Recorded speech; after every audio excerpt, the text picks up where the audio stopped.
তারপর রেশমি পাশের রুমে চলে গেল। আমার অজান্তেই আমি রেশমির প্রতি কেমন যেন একটা আকর্ষণ অনুভব করছি। তবে রেশমির চালচলনও কেমন যেন রহস্যময়। তার বোনের লাশ দাফন থেকে এই বাড়িতে তার একা থাকা সবই কেমন রহস্যময়।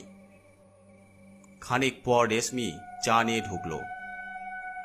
নাও চা খাও, আমি তোমার বিছানা করে দিচ্ছি, ঘুমিয়ে পড়বে।